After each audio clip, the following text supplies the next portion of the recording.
Jeffrey est un homme qui cumule les 6 habitudes qui maintiennent les hommes faibles, et regardez sa vie. Il est plus vide qu'une orange pressée et n'a pas une once d'agression masculine qu'il pourrait utiliser comme source d'énergie pour s'améliorer.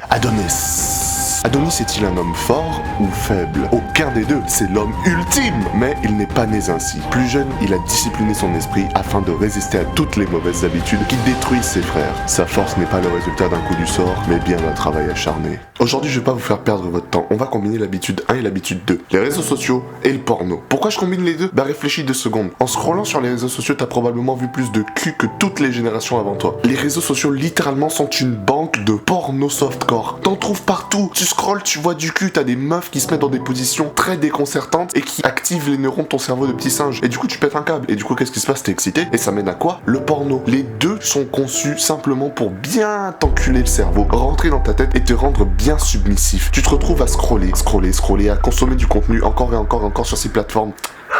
Au début, je voulais faire juste un truc clickbait, tu vois, en mode les 6 habitudes qui détruisent les hommes, numéro 1, ne pas dormir assez. Puis en fait, en parlant de ça, ça m'a énervé, frérot. Oh, ça me dégoûte. Oh, le nombre de personnes, le nombre d'hommes qui se retrouvent addicts de nos jours à ce genre de plateforme, qui sont contrôlés mentalement par ces gens qui ont étudié chaque aspect de leur site. Je crois véritablement que sur les sites porno, ils savent pas qu'est-ce qu'il faut faire pour te maintenir. Ils savent exactement ce qu'il faut faire. Sur les applications, ils savent exactement ce qu'il faut faire. Ça crée cette faim, ce besoin de consommer encore plus. Et ça te ruine le cerveau. Oh, ça m'énerve. Réfléchis 2 minutes. À chaque fois que tu vas pour regarder du porno, ton cerveau d'homme de caverne pense que le porno que tu regardes est réel. Du coup, tu te mets à branler comme un petit singe. Ce qui se passe, c'est que tu prends l'objectif numéro 1 de l'humanité, c'est-à-dire la reproduction, le besoin de reproduction qui a poussé nos ancêtres à bosser sur eux et à trouver des femmes avec qui procréer. Tu le prends et littéralement, tu le finis sur ton bureau. T'as littéralement pris ton énergie masculine, cette énergie qui te sert à avancer, qui te sert à te construire pour trouver une partenaire digne de ce nom, et tu l'as éjecté sur des pixels. Après avoir fait ça, forcément, t'as plus de motivation, t'as plus d'énergie, t'as la petite post-net clarity qui vient et qui te met une tape à l'arrière de ta tête pour te dire: est-ce que t'es fier de toi maintenant, hein? Est-ce que t'es fier de toi, de ce que t'as fait?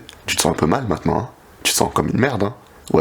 Ouais, tu te sens comme une merde. Littéralement, tu prends le processus ultime de l'humanité et tu le transformes en commodité journalière que tu vas peut-être faire plusieurs fois par jour. Je rigole pas, il y a des gens qui se masturbent 2-3 fois dans une journée, tous les jours de leur vie. Et après, on se demande pourquoi les hommes sont devenus aussi faibles, aussi mous, aussi fatigués. Juste retenez que les réseaux sociaux, c'est la même chose, d'accord? Les réseaux sociaux nous montrent des images de jeunes filles. C'est dégueulasse. Il y a littéralement de la pédopornographie sur TikTok. Rendez-vous compte, on a des jeunes filles de 14-15 ans qui vont faire des danses suggestives ou des trends à la con là où elles baissent leur froc avant de couper la vidéo simplement parce que c'est une trend. C'est dégueulasse, rendez-vous compte. Et le pire, c'est que je sais qu'il y a des hommes, ils vont voir ça et soudainement ils sont excités, soudainement ils pètent un câble et ils vont sur Pornhub. Deviens pas un de ces hommes. Arrête. Ces applications sont en train de te ruiner. Dans le meilleur des cas, tes réseaux sociaux ne contiennent absolument rien de subjectif. Certes, d'accord, peut-être que tu te concentres sur du contenu éducatif, mais c'est du contenu éducatif de 30 secondes, et parce que c'est 30 secondes, t'es en train de réduire ton niveau d'attention, et donc tu détruis ton cerveau à petit feu, donc tu n'arrives plus à apprécier les vidéos de plus long format. Par exemple, je sais que parfois le taux de rétention de mes vidéos, il dépasse pas l'introduction. Les gens ils viennent, ils voient Jeffrey Adonis, et soudainement leur cerveau: oh, un mec en pull rose qui est en train de parler devant la caméra, c'est pas intéressant, y a pas assez de jump cut, y a pas assez de couleurs, et du coup ces gens, ils quittent la vidéo simplement parce que je suis en train de parler trop et c'est pas assez intéressant, c'est pas assez shiny. Ils préfèrent retourner sur YouTube Short et regarder mes shorts qui font 2000 à 3000 vues. Tout ça pour dire, réfléchis un peu avant de te laisser consumer par ton téléphone et par le porno. J'ai des vidéos sur les deux si t'es intéressé. La troisième mauvaise habitude, je suis sûr que vous savez exactement ce que je veux dire, les jeux vidéo, ok? Les jeux vidéo. Pourquoi? J'en ai déjà parlé plusieurs fois, j'en ai parlé dans plusieurs vidéos. Les jeux vidéo nous donnent ce sentiment d'accomplissement qui est irréel. Ils te pompent ta motivation. Imagine un peu la journée classique d'un homme de nos jours, ok? C'est: je me lève, je vais à l'école, je suis pas intéressé par l'école, je suis tout le temps distrait sur mon téléphone, je regarde des TikTok et du coup je rentre chez moi et parce que j'ai très bien travaillé, j'ai très bien travaillé aujourd'hui Eric, j'ai trop bien travaillé et du coup je vais jouer 1 heure de jeux vidéo. 1 heure.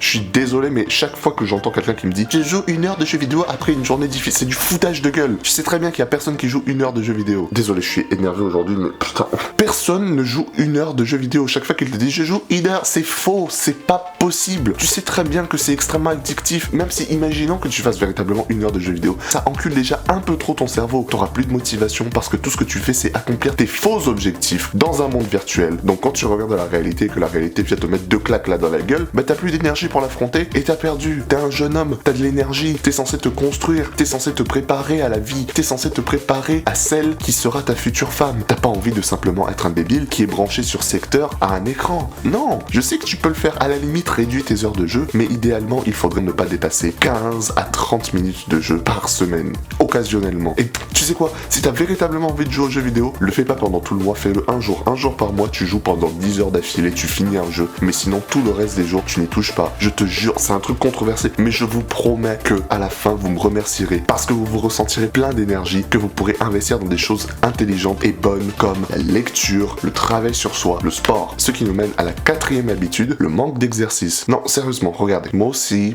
j'ai douté pendant toute ma vie de l'efficacité des exercices. Aller à la salle, tout ça, je pensais que c'était surfait, je pensais que genre si t'avais des gros muscles, c'est que t'étais débile dans ton cerveau. Sauf que non, je me suis forcé à aller à la salle il y a genre 6 mois. J'ai pris un abonnement à Basic Fit et je vous promets, le premier jour j'ai failli décéder, j'ai fait n'importe quoi, je savais pas quoi faire. Mais parce que j'avais la motivation d'y aller et que je savais que ça pourrait être bon pour moi, je savais que ça pourrait m'aider à sortir de la mauvaise passe de la vie dans laquelle j'étais, j'ai continué à y aller. Je commence à me construire un corps assez intéressant. J'ai commencé une prise de masse et ça se passe extrêmement bien. Certes, j'ai un peu de gras qui dépasse ici et là, mais à chaque fois que je me regarde dans mon miroir et que je vois mes progrès, je suis tellement fier de moi. Littéralement, parfois je vais devant mon miroir après une séance de sport, je me regarde et du coup, je me mets à flex, tu vois, je suis en mode ouais, tu vois, et juste, je suis content, je suis heureux. Juste y penser, c'est en train de me rendre heureux tellement ça fait plaisir. Tu ne réalises même pas la quantité de bonheur que tu ressens quand tu te regardes dans ton miroir et que tu sais que tu as pris les bonnes habitudes, tu sais que tu es allé à la salle, tu sais que tu as travaillé sur toi. Parce que ton apparence physique n'est que le reflet des habitudes et des choix que tu fais au quotidien. Si tu as fait les bons choix et que tu as suivi les bonnes habitudes tout le temps, ton apparence physique n'en sera que meilleure.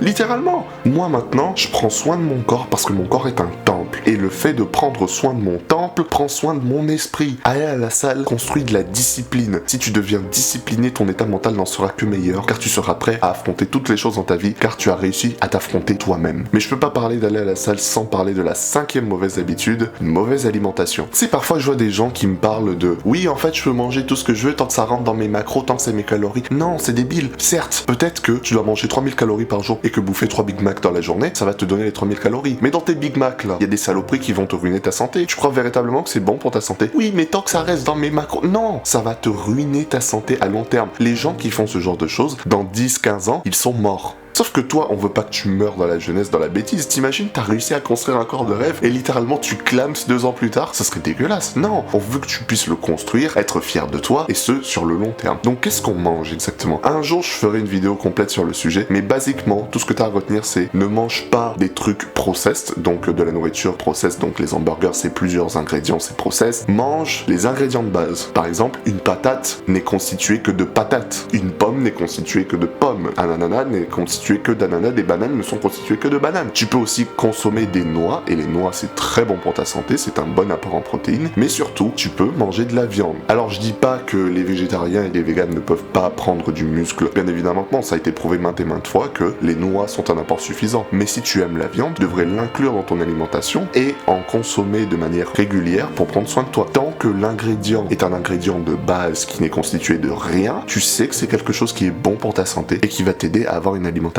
saine. Enfin, la dernière mauvaise habitude, c'est le manque de sommeil. Alors là, je suis la plus grosse victime de cette habitude. Je vous jure que tous les jours, je dormais à 2h, 3h du mat. Ça date d'il y a même pas un an, et c'était il y a quelques mois là. Même quand j'allais à la salle, je faisais encore ça. Je restais devant mon écran et j'étais en mode putain non, encore 1 heure, non, encore 30 minutes, tu vois. J'étais sur Dragon Quest 11, j'étais en mode non, en vrai, je dois finir de farm. Je continue, s'il te plaît. Et du coup, je me disais, ah, dans 1 heure, non, dans 2 heures. Ah, l'idéal, ça serait que je dorme à 1h du matin. Non, c'est dégueulasse. 1h du matin, pour me réveiller à quoi? 6h, 7h? J'étais en train de m'enculer le cerveau. Le sommeil est extrêmement important pour le développement de ton esprit et de ton corps. Tes muscles, ils grossissent quand tu dors, ton cerveau, il se développe quand tu dors, ton cerveau traite toutes les informations que tu as acquises dans une journée au moment de dormir. Donc si ton sommeil est dégueulasse, t'auras du mal à prendre de la masse, t'auras du mal à apprendre des choses et forcément tu finiras plus bête. C'est pour ça que quand je vois des élèves qui se disent oui, je vais dormir à 3h du matin parce que j'ai un partiel demain. Non, débilus, tu devrais littéralement réviser toute la journée et ensuite aller dormir. T'auras une meilleure note que tous ceux qui restent debout jusqu'à 4h du mat avec un partiel à 9h. Je te promets.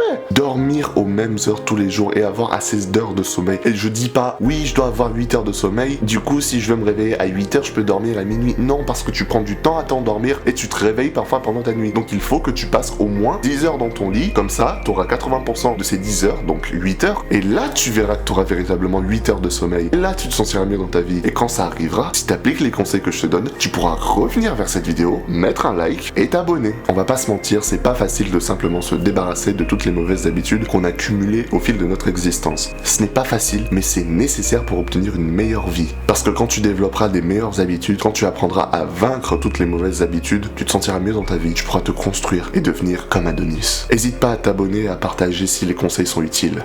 Continue d'avancer jusqu'à ce que tes ennemis soient détruits.